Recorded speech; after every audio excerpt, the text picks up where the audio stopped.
Hi, and welcome to Anne's Family Recipe. Today we're making Mississippi pot roast.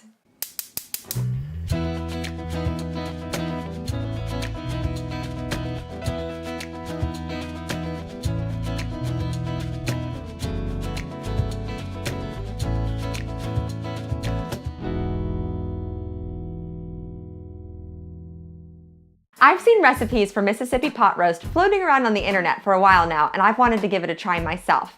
I did make it a few weeks ago and posted it on my Instagram account, so make sure you're following me there at Anne's Family Recipe. But I tweaked it a little bit and I wanted to share it with you today because Mississippi pot roast is mind-blowing. Today I'm featuring a chuck roast from Logan Family Farms, which is in Irwin, Pennsylvania, very close to me here in Pittsburgh.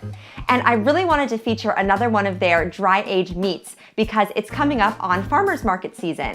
And Logan Family Farms sells all of their incredible steaks and sausages at a lot of the local farmers markets in the Pittsburgh area. Their meats are so incredible. They're dry aged for at least 21 days, and that results in a super rich and flavorful meat. Whenever I'm cooking in my crock pot, I always like to spray it a little bit with some baking spray. I just have a little canola oil spray here just to make sure that nothing sticks to the bottom. And then I added in my dry aged pot roast. This is a chuck roast. I always like to cook my meats fat side up because it's just gonna baste the meat as it cooks low and slow and add lots of extra flavor and moisture.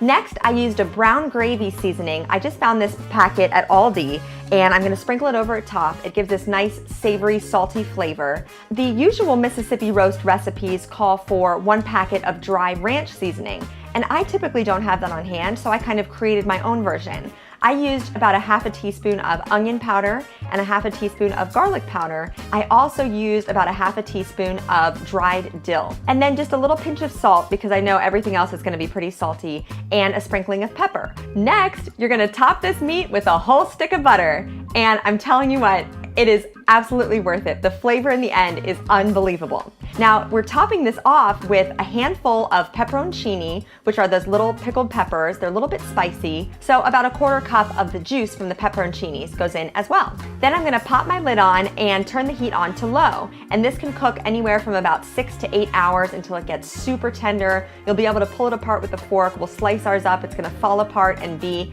absolutely amazing. My Mississippi pot roast has been cooking for about 7 hours now. The house smells fantastic. I actually babysit my friend's son almost every day, and whenever she comes over and smells something cooking in my crock pot, she always comments about how awesome it smells. And I have to agree, that's one of the perks of cooking in a crock pot, or just baking from scratch, cooking from home. You get those amazing aromas in your house too, which makes the anticipation for dinner time even more exciting. My house smells so incredible, and I'm gonna give this Mississippi pot roast a taste.